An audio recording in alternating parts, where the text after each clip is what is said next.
Hello and welcome to another episode of the Smash Accept podcast. I'm your host, Michael Royer. You can find me on Twitter at Dynasty Dad FF. Mel Kiper has released another mock draft. We aren't able to do our normal mock draft with the guys in the Discord, so Snoog and I wanted to give you guys a little bit of a different treat where we're going to talk about the top 2 rounds. We're going to talk about every single player, the implication that has for Dynasty. Snoog, this mock draft is fire. Like, I'm looking at it, and the more and more I look at these mock drafts, the more and more we get closer to the NFL draft, this rookie class is fantastic. Like 1 to 10, I'm super excited, and this particular mock gives us some juicy landing spots. Yeah, this is exactly what we're looking for, especially for all our running backs that we're super excited about. All 4 of our big running backs get absolutely juicy. I think it's actually all 5, because Caleb Johnson, all 5 of them get juicy landing spots in round 2 or better. Exactly what we're looking for. And the tight ends, we know that are the strength of this class, both get drafted in that top 15 range. So I'm excited to do this one. Mel Kiper is the mock draft guy himself, the OG GOAT. He's been doing it since I wasn't even born, Dad. Probably since you were my age, way back in the 1600s. But yeah, no. I'm Mel excited for this Kiper one, though. Is rumored to eat a pumpkin pie every single day. Not just for Thanksgiving, but every single day. For the price of a pumpkin pie, you guys could join the Patreon today. Patreon.com/SmashAccept gets you into the Discord. It is the best place to be this time of year because you're going to get Snoog's rankings, my rankings. You're going to get a whole room of 700 guys talking shop during your rookie draft. You can get it set up where Snoog and I will help do your rookie drafts with you. We're here to help you guys smash your offseason. No better way to do it than in that Patreon Discord. So, Snoog, the first pick is easy. The first pick is Cam Ward. Cam Ward goes to Tennessee. He gets that number 1 overall pick. Quarterbacks rarely miss when they get the 101. I mean, you look at Kyler Murray, Trevor Lawrence, Caleb Williams. I know they aren't talking about like in the same breath as Josh Allen, but these guys at that 101, that Baker Mayfield, that's a pedigree that's very difficult to pass on in Superflex. Like he's in that 103 to 105 range. I'm not wild on getting it there, but the longevity is definitely there. It's a situation where you're going to get multiple years potentially as the QB1. Yeah, exactly. And he's the clear-cut QB1 in this class. I mean, we've been saying that on this show for months now, but let's jump into this one because this is going to be a very fun one to do because it seems almost like all of the guys that we've been kind of hyping up, getting excited about, kind of all got the landing spot and draft capital that we hope. So I'm excited to see how we kind of shape up this board and how it goes back and forth between the 2 of us. Yeah, the next one, Travis Hunter. I mean, Travis Hunter, I think you see him go to the Browns here. I think we just did our what if show. If you guys haven't seen that, we did every single prospect that's in that top 10 to 12. And we talk about different landing spots of where they go. Snoog, he goes to the Browns here, which I really would love to see him to the Patriots or to the Giants over the Browns. But again, he's going to be the wide receiver 1 if he goes to the Browns. Would the Browns do the right thing and let him play wide receiver? Or you think he plays a little bit of both? And is he still your 102 if he goes to the Browns? In this particular mock, he wouldn't be. In most other mocks, he would be. Because of who they take at 33? Where they take Shough? Yeah, no. Not even just that. It's just because, like, anytime a running back goes top 12, you're taking him. Like, I like Hampton enough that if he goes top 12 in the NFL draft, he will be my 102. It's just that's going to be the pick. That's going to be the value. That's going to be the player. Argue with it. Argue with the wall. Yeah, I like Treyveon Henderson better as a talent. I'm not going to take him over a guy that went top 12. Maybe I'll trade that 102 for the 105 plus and get Treyveon Henderson. That's a smart move that you could do. But if you're going to pick at the 102, you're going to take Omarion Hampton in this draft. Yeah. Abdul Carter goes 3 to the Giants. Then the 4 pick that I think makes the most sense if Travis Hunter is gone, Will Campbell to the Patriots makes perfect sense. Drake May got punished last year. When you took it hurries, knockdowns, he's top 5 in everything. Like that offensive line is horrible. They are building the trenches on the defensive line. And I think in this particular mock draft, getting Will Campbell instead of a Tetairoa McMillan, makes sense from a dynasty perspective. This is better for Drake May than a wide receiver 1 because it's tough to replace a wide receiver. It's impossible to replace an elite left tackle like this. Yep, exactly. I think that's more of a smart pick for the Patriots, not a pretty pick. Like, obviously, we would love to see McMillan or Travis Hunter or Ashton Jeanty, but they're getting their cornerstone left tackle there to protect Drake May in that offense. So, yeah, Mason Graham, absolute beast, going at 5. And then Ashton Jeanty goes to 6. You and I have been saying if he goes to the Raiders, like he's in that same tier automatically with Gibbs and Bijan, but like he might be even better. Quentin A said, you guys are still going. Yeah, we just did our live stream on the trade show. Now we're doing another one just because we love you guys. We want to be out there. We've talked big time about Jeanty, so we don't need to go too much further. You look at, obviously the Jets going with tackle at 7. Jalen Walker falling to the Panthers at 8, so we don't see Tet there. We see Sheduer Sanders go 9 to the Saints. I don't love Sheduer Sanders, but I do like this landing spot. I think the Saints really makes a lot of sense for Sheduer Sanders. I think it makes a lot of sense for Chris Olave, makes a lot of sense for Alvin Kamara. I think this helps the offense overall, and Derek Carr is still there, so if they need to start Carr and then go with Sheduer, I think if they take him at 9, they might throw him out there. It might be a Michael Penix situation where, we have a couple of starts here for Derek Carr. But I think that's ultimately what's best for Sheduer Sanders. Yeah, the more and more I start looking at mocks and kind of what all the teams above are going to do, I think if the Giants pass on Sheduer Sanders, he's going to the Saints at 9. Yeah. I'm pretty set in stone and locked in at that too. Today, the Steelers were talking to him, but I don't think there's a chance he falls to 21. I think he's going to go top 10, and this is fine. Speaking of top 10, Snoog, this is it. We talked about Tyler Warren going to the Jets. Don't like it. We talked about Tyler Warren going to the Colts. Don't like it. We talk about Tyler Warren going to the Bears. That's juicy. Like, this is really, you're looking at a guy that's going to be able to move all over the field. Ben Johnson now has his Amon-Ra. He has his offense to look the same way. Now all of a sudden he gets his Sam Laporta, and Tyler Warren is better than Sam Laporta. So I think this is an instant reaction of Tyler Warren is the dynasty tight end 3 if he goes to the Bears. Yeah, exactly. Because Ben Johnson is one of few coaches in the league that can take 3 guys in an NFL offense and make them all relevant. Like, usually it's like, oh, that's a crowded room. It's not going to work out. If Ben Johnson is that head coach or calling the plays for a team, he has the dynamic mind and the skill set as an offensive coordinator and head coach and play caller to make sure that all his guys eat. He did it with Jameson Williams, Amon-Ra St. Brown, Sam Laporta, Jahmyr Gibbs, and Dave Montgomery.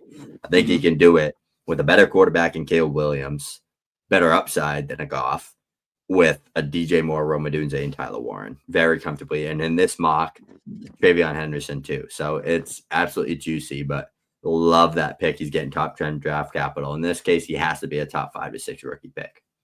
100%. Will Johnson then goes to 11 to the 49ers. Omarion Hampton, 12 to the Cowboys. He has to be the 102 in this particular scenario. Running backs inside the top 12 don't miss.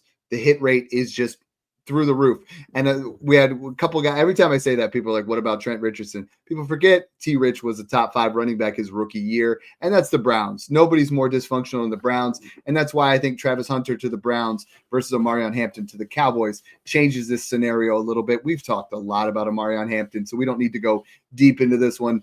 I think we did that over-under show. With the Cowboys over-under on that 6.5, I think he's a top 6 dynasty running back if that's the case, Snoop. Yep. Exactly. Top 12 draft capital, the landing spot, clear-cut workhorse, and an offense that's known for pounding their running backs between the tackles for 30-plus touches a game. The fantasy points would come pouring in for him. Dolphins take a corner at 13, which is much needed. Then Colston Loveland goes earlier than I've seen yet. And I love the draft capital. I don't love the landing spot. I don't want Tyler Warren to go to the Colts, and I also don't want Colston Loveland to go to the Colts. I want Loveland to fall to the Chargers, to the Broncos, to the, somewhere where you're like something juicy. What do you think about Colston Loveland here to the Colts versus Tyler Warren to the Bears? I think the gap grows. We talked about last show where the gap shrinks, if we see, Warren go to the Colts and Loveland go to the Chargers, I think adversely here, I don't like Colston Loveland to the Colts. I think this gap separates quite a bit for me. Yeah, I don't love it, but he's still going top 14, and Shane Steichen's a great offensive-minded coach, but the gap between Warren and Loveland in this case would be very large for me. Loveland would be at the back end of the first. Warren would be at the top end of the first in that top 6-7 range. So it definitely would be a gap, but Anthony Richardson needs a Colston Loveland. He needs a natural separator, a guy that can win at all three levels as a tight end, be a consistent safety blanket. That could help revive Anthony Richardson's job and give him hope and upside to be kind of a starting quarterback in this league. He needs one of those two tight ends desperately. Falcons go Mike Green at 15. This is wild. Matthew Golden, 16 to the Cardinals. This is what I want in Dynasty. You know why, Snoog? Because people are going to push him all the way up to like 106. And I'm just like, go ahead and take him. Because now he goes where he's going to be wide receiver 3 on this team. Because this team is still funneling through McBride. Marv is way better than Golden. I like this for a football perspective. I don't like it for fantasy. This further cements where you and I are not really going to own Matthew Golden shares. I hate it for both. You know why? Because he ain't damn good enough to go top 16 in the NFL draft. He's not. I don't care if you love him, hate him, you're a Texas. He's not a top 16 NFL pick. He's a fringe round 1, early round 2 player at best. I don't know where everybody's getting all this hype from him. People are bored. They want the shiny new toy. Tet McMillan, Emeka Egbuka, Lou the Burden, Travis Hunter. They're all a million times better than Matthew Golden as a wide receiver, and it's not close. People are just getting bored, prospect fatigue, all that stuff's kicking in. With that being said, he's still a good player. If he goes in this range and people treat it like that and you can get him 111, 112, 201, 202 in rookie drafts, sign me up. But I will not be taking him where a lot of people would take him in rookie drafts if he goes this high, because he's going to play the Jameson Williams role in that Cardinals offense. He's going to be a guy that gets 90 to 100 targets and maybe gets 900 to 1,000 receiving yards on a good year. And he's not as good as Jameson Williams. Yep. Jahad Campbell goes 17 to the Bengals. They need to fix that defense. Then we got Kelvin Banks, offensive tackle. That's going to help Seattle as they're, got their new quarterback. Then we go safety to the Bucks and Tetairoa McMillan to the Broncos. I love this. I love this. I don't want him 12 to the Cowboys. Give him 20 to the Broncos, and in that Cortland Sutton role, as Cortland Sutton is going to be 30 this year, he's going to start to, break down a little bit. Tetairoa McMillan in the Sutton role has wide receiver 1 upside. I think maybe not year 1, but by year 2, I think he is ready to go. I think this is a great pick for the Broncos if he falls this far. Yeah, exactly. I mean, he's still going top 20. Tet Hunter at this point, how close is that? Does the 2 versus 20 landing spot change it? It really doesn't for me, because like this kid is just damn. Travis Hunter's a generational prospect, not because he's a generational wide receiver or because he's a generational cornerback, because he's a superstar at both. He's so damn good. And he's so gifted as a player. I just think he's going to be absolutely phenomenal in any situation where he's playing full-time wideout. But Tet McMillan's still a really good wide receiver prospect, a guy that's going top 20. He's going to be a wide receiver 1. He's in Sean Payton's offense. We could see a little Michael Thomas shades with that big body, kind of natural separator, can win downfield, can win underneath player in Tet McMillan. He'd definitely be in that top 4 range for me. I think he'd be in the range with Hampton, Hunter, and McMillan. And then I think Treyveon Henderson in this specific mock would be in there with those guys. And then would kind of be close to a tier right there. And with Tyler Warren as well. But we're going to keep getting through this mock. But I love this. Like, Bo Nix is going to let that thing fly. He already did it with Cortland Sutton as well. So that'd be fun. Derek Harmon goes to the Steelers. Then you see Greg Zabel go to the Chargers, which I think is great for Najee Harris. Look, but we see an offense. We see a guard go there. That's big for Najee, because I think if he avoids, I'm telling everybody right now, Najee has top 12 upside. If they take a running back in round 1, he's all the way outside my top 20. If they take an RB round 2, it's more like 18. And I think he's just going to continue. It depends on where they draft. Michael Williams going to the Packers. Donovan Jackson, again, beefing up the offensive lineman for the Vikings. Mm-hmm. Josh Connerly going to the Texans. That's what the Texans need big time. And then we see this. Jaxson Dart to the Rams to sit behind Matthew Stafford, to basically be Matthew Stafford. He's got shades of Stafford in his game. Do you like this? I wanted to see him go to the Steelers at 21, but like long term, this is a better franchise. I love this pick. I think we've actually talked about this on the show. He's Matt Stafford's successor. He's got a ton of arm talent, so we can learn from one of the best arm talent quarterbacks we've seen in a while. He gets to go in there, sit, learn. He's playing in the McVay system. It seems like it could be a Jordan Love situation all over again, which I would love. Because sitting and learning and playing behind great Hall of Fame type quarterback and a great Hall of Fame type head coach is very good for a young quarterback, especially a guy like Jaxson Dart. Mm-hmm. If we just look at this range in general, I'm disappointed right now, Dad, because pick 20 to 25 for me is like, that's the range I'm so excited for. The Broncos, the Steelers, the Chargers, the Packers, the Vikings, the Texans, and the Rams in this case. I think because everybody after that, I don't think is going to do anything for us in fantasy football in the first round. I think people trade up range. I think that's you're going to see trades into that area. I think so, because that's the range we're excited for.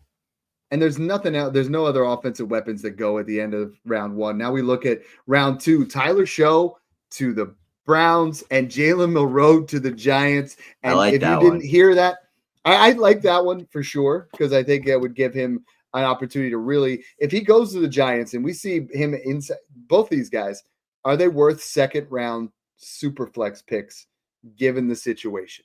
I don't like Tyler Shough, but if he goes here, Milroe and Shough are getting the draft capital. Milroe should be a mid-second. I think Tyler Shough maybe a late second here, just to give him an opportunity. But why would the Browns? Why would the Browns do this? Yeah, I just don't like it. They're the Browns for a reason, right, Dad? What I do love is 36, Emeka Egbuka to the Giants. I love that. They get their Chris Godwin for the Cohen role, like Cohen in his Godwin role. Like I love that you said that. That was my first thought. That would just be huge, because when guys like when Ben Johnson leaves the Lions to come over to the Bears, he wants to get a Sam Laporta. This makes sense. When Cohen leaves the Bucks, he's already got a Mike Evans type. Now he wants a Chris Godwin. Egbuka's perfect for this. I love it. Luther Burden at 38 to the Patriots. Love this too. This is a really nice landing spot too, because this is the first mock where we've seen, Will Thomas goes round one, so Drake May doesn't live on his back, and then they get a wide receiver at pick 38. I love that so much more than them overreaching on Tet McMillan. If they can get Hunter, all in, but I think this is a good spot for Luther Burden. I think we're going to do a mock at the end of this, because you and I have to get juicy with this. We're going to try to play around with it, but Burden definitely is worth more than what we've been drafting him at 111, 112. Yeah, I have a round two, fringe round one NFL grade on him. So if you can get him in that early 30s range for the Patriots, you get your brick wall pass protector and Will Campbell. You get Drake May, his wide receiver one for the future, to pair up with Stephon Diggs, learn there, develop route running, all that good stuff. He's a playmaker. Drake May would have a lot of fun with Luther Burden. Let's pick the speed up, because I'm getting too excited. 41's coming. 41. Treyveon Henderson is the Jahmyr Gibbs for Ben Johnson. DeAndre Swift is not going to be the guy. They don't, I feel like they move on from him in a year or so, and they might take another running back to be a pounder here. But Treyveon Henderson to the Bears becomes a lot closer to where, Omarion Hampton is with the Cowboys. The draft capital matters, but if we see Henderson go at 40 and Hampton go in the 20s, then it's pick your poison. 40 versus 12 is a big gap, but dang. Yeah. I could see Treyveon Henderson being the 103 if he goes to the Bears. That's what I'm saying. Exactly. Same thoughts here. For me, my process and what I would want to do, I would just want to try to turn that 102 or 103 into Henderson plus. That's just how I would operate, just because I want to make the bet on a guy that I'm super high on going to the best landing spot you can go to with Ben Johnson, where he already had a successful 2 seasons with a guy that kind of wins similar to him and Jahmyr Gibbs. Treyveon's not Jahmyr Gibbs, but he wins in similar ways as he does. I think you'd see 50, 60, 70 receptions and he'd score 10 plus touchdowns and get 1,000 plus rushing yards. So I think his upside would be ridiculous in fantasy football with Ben Johnson. Mm-hmm. Pick 42, Elijah Arroyo to the Jets. Does this move him out of the third round of Superflex? Does it move him into the second round, or is this just a solid football player going to a solid location? It's exactly that. I'm not super excited about it, not thinking about it all night when I'm trying to go to sleep, but I'm saying, okay, I have 304, 305. I don't like any of the running backs on the board. I'll take a dart throw on Elijah Arroyo in tight end premium formats, but I'm not going out of my way to get him. Mel Kiper at 51 is going to take away your sleep because Quinshon Judkins going to the Broncos in the second round. Broncos are one of my favorite. Broncos here getting Tet McMillan and Quinshon Judkins. This would just be unbelievable for Bo Nix. This would be unbelievable for Quinshon Judkins because he's clearly the RB4 then, but now he's in the same tier, I think. I think if we see him go there, if he falls out of the second round or he goes somewhere where we don't like it, I think there's a real chance he drops out. But in this, he's in the same tier. I think he's right there with Treyveon Henderson. Yep, 50, for sure. 52, Jaden Higgins to the Seahawks. I like this. I actually do because I think they need a little bit more to bolster the room. 54, Jack Beck to the Packers. I don't really see a ton of upside there considering the rest of the room there. Mason Taylor, 55 to the Chargers. Love it. I think that bumps up his stock. Isaiah Bond, 57 to the Panthers. We're going to talk about these in like quick hitter. Jalen Noel to the Texans. This is one of my favorites because this is like a Tank Dell, right? Like this is a guy that's going to be getting himself open. He's going to do things like that. And then Snoog, you see it down there at the bottom, right? I'm Caleb so excited Johnson for this one. to the Chiefs. Woo! I think he would have to be in the same tier. I think I want to say all the run. They're all so close in skill, and they all get they're all drafted to be a starter. So it's like you almost want to just say like they all deserve to be in the same tier, but it's hard when you're playing with pick 12 versus a second round pick. Like pick 12, you're literally drafting that guy to be your offense. Like you're trying to build something around that guy rather than saying, I think we might get our franchise running back here at round 2. So here's what we're going to do. We're going to do our Superflex round 1 based off these landing spots. We did not practice this. We did not even look at it, as far as how we were going to draft it. So I'm going to cheat. I'm going to go 1, Ashton Jeanty. He's the one in all formats. Come on. Yeah, I know. Now you got the pressure on you. Here you go. Yep. I mean, you want one? You want one just so you can do it? Yeah.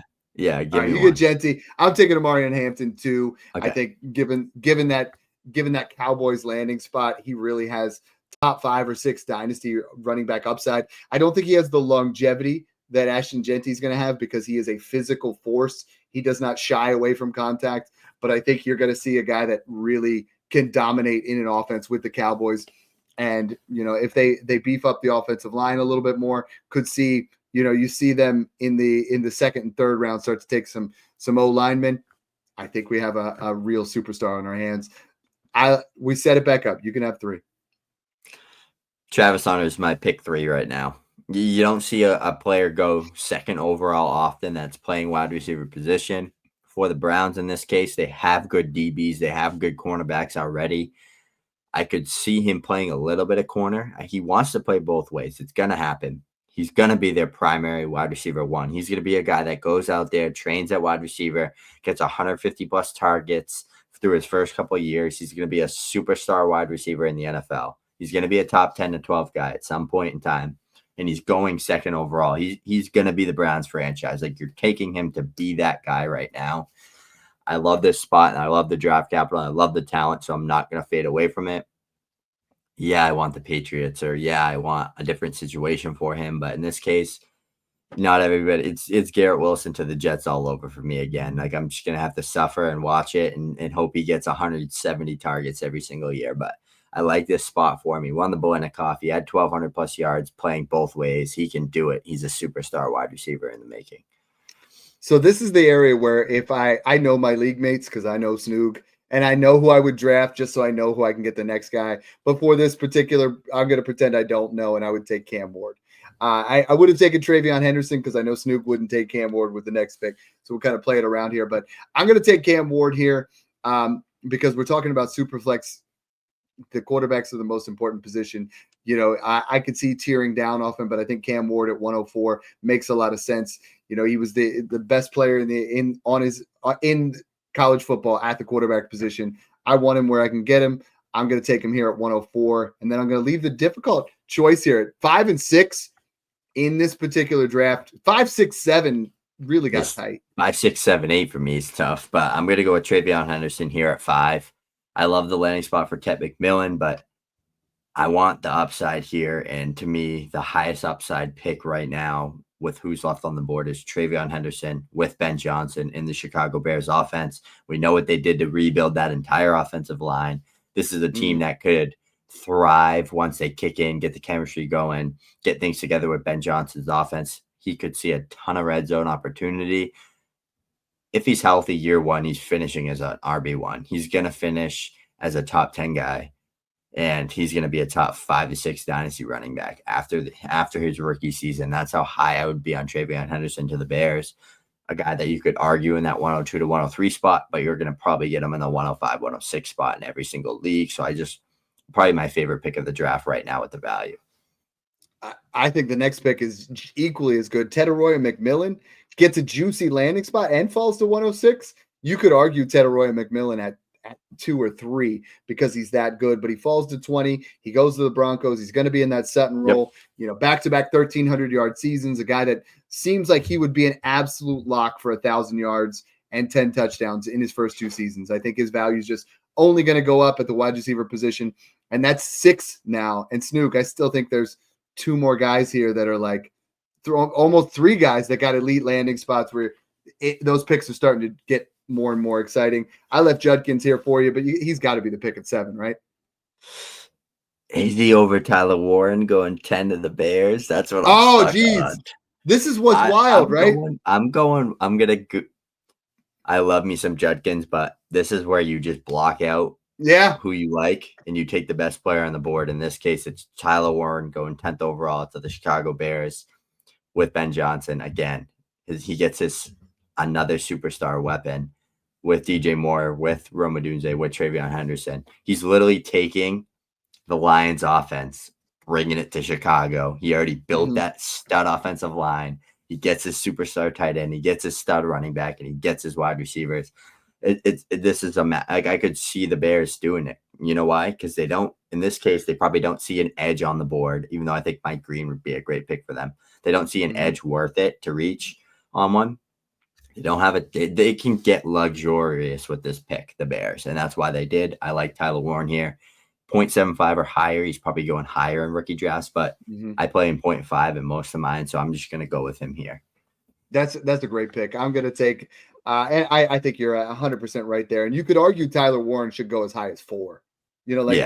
When you talk about the way this is shaking out, I mean, outside of Hampton and Jeanty, everything else could be wild in your drafts. And I think full tight end premium, could you argue him 2 or 3 or no? 2 tight end, 1 point. 2.0, maybe. Start 2, yes, but not. No, I'm not. I'm going to say no. It's still tight end. It's still sketchy. Start 2, I could. I agree. I honestly, Quinshon Judkins at 51 to the Broncos, I think is a phenomenal bell cow type. There's nothing there right now other than Audric Estime. So you have to feel like I think Broncos are going to be one of those teams that draft 2 running backs if this is it.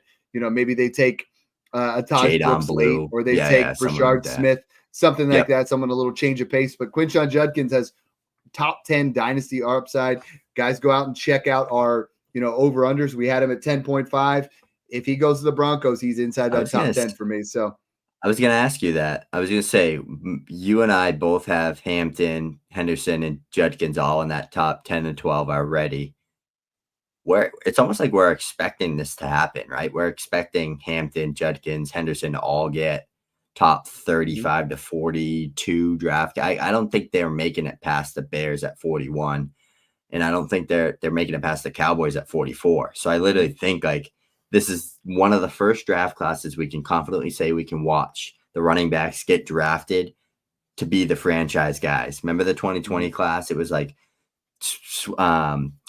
Akers went there. Like the Rams kind of already had guys. Like a lot of the running backs were kind of drafted into committees to start. Like Dobbins was drafted the rate, like, and they didn't really play as the workhorse. These guys would all be workhorses. This is 2017. This is 2017 right here. It really so is. You're gonna get. We're 8 picks in, and I got 3 or 4 guys I still like here. So who's the 109? Me too. In this case, my 109 is gonna be Emeka Egbuka. I'm going to stay true just to my board and who I like and what I think is going to happen, because we've seen Trevor Lawrence support numerous stud players in an offense like Evan Ingram, Christian Kirk, Brian Thomas Jr., a lot of guys as producers in the same offense. He loves his slot. It's been known he loves his slot receiver. Evan Ingram, when he played the slot, finishes a top 3 tight end with like 250 plus fantasy points. Christian Kirk is a slot, finishes the top 12 to 15 guy as well. Emeka Egbuka, Liam Cohen, like you said, gets his Chris Godwin. He's going to come in, be a target hog right off the bat. Brian Thomas Jr. is going to stretch that field. Emeka Egbuka is going to have 120 to 130 targets in year 1 alongside Brian Thomas Jr., both with 1,000+ yard upside in that offense. So I really love that pick for him. Early round 2. I think he's going to be a round 1 guy, but he goes in that early round 2 range. Makes it tough for you now. Because there's 2 more guys here where I'm like, why didn't Snoog take him? But I really want to take the one, but I'm going to take Luther Burden to the Patriots.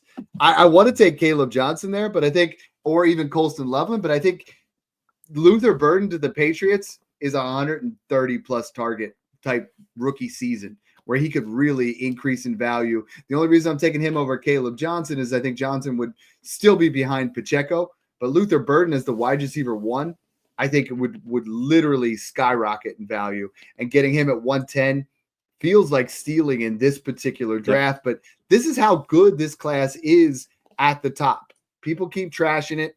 That's fine.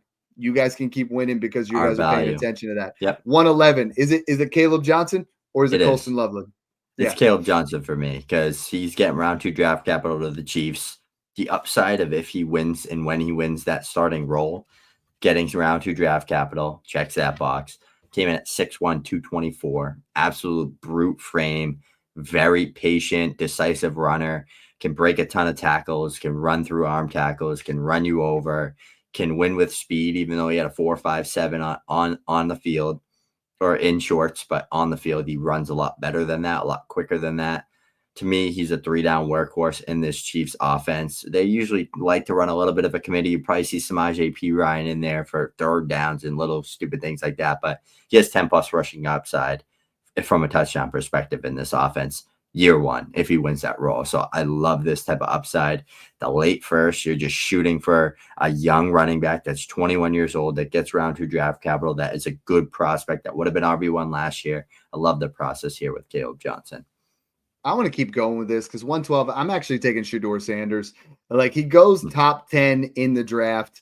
I think the Saints are a good landing spot. I think he's going to have a solid career. Nothing special, but you're getting a Jared Goff type ceiling, a Geno Smith type, a guy that's going to be a quarterback too. And I think that has value when you're talking about the 112. There's always a quarterback that gets crapped on, that gets pushed down the boards. And I think it's Sheduer Sanders this year. Snoog, why don't we hit the early second here? Let's make this a Sweet 16 because now we got to go. You're up at the 201. I feel like there's 16 guys that are really worthy about talking about this in the draft because we still have round 1, round 2 guys that we have not mentioned.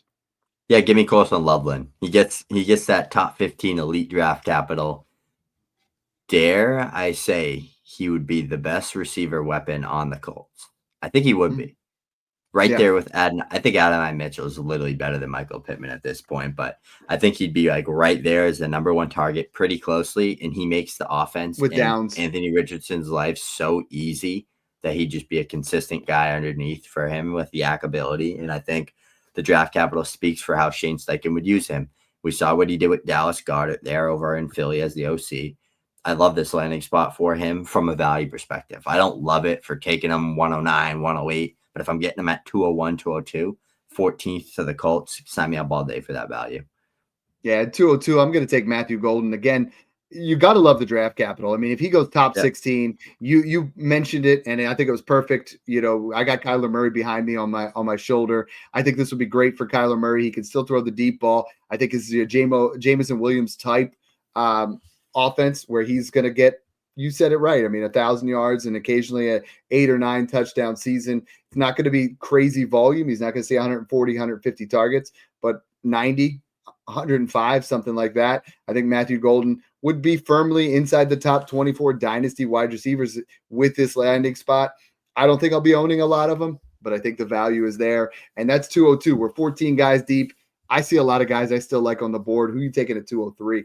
I'm going to go with Jaxson Dart. Yes. First round draft capital, goes to the Rams.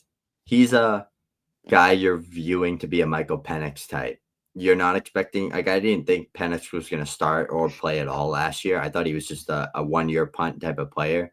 For me with Dart, I'm drafting him and I'm letting him sit on the bench and I'm putting him on the taxi and I'm not thinking about him until I need to pull him off the taxi. Like he's literally, I'm making that draft position saying, I got the upside of maybe having a good QB2 for the future. Go sit your butt on the taxi squad, and I'll add you when I need you. That's the type of player that I would do, and that's the type of pick I would take him with. I'm taking Jalen Noel. He looked phenomenal at the Senior Bowl. He looked phenomenal at the Combine. He's really rising up boards. And if he goes as the wide receiver 2 to the Texans as a security blanket after Nico Collins, I think he could be a really sneaky value here. Now, in your normal draft, we have to understand that Devin Neal, Cam Scatterbo, Dylan Sampson, DJ Giddens, these kind of guys could go round 3. So it's only going to push these other players back down. They'll all be up there, yeah. That's a 204. You still got Jalen Milroe in this situation, Jaden Higgins. There's a lot of really good players. I think this class is going to be deep 1 through 20. And I think this is going to be a fun class. So, we didn't get to do the normal mock draft, but we wanted to kind of bring you what Mel Kiper was talking about, bring you some deeper thoughts, not just superficial. This is what this is what that is. So, guys, we've been bringing out crazy amount of rookie content. Make sure you guys hit that subscribe button. Make sure you guys share with a friend. Hit those comments. We're giving away rookie guides, where people are making comments. We're doing, super chats, things like that, where we're doing different things in the rest of the community. So thanks for tuning in, guys, and enjoy the process.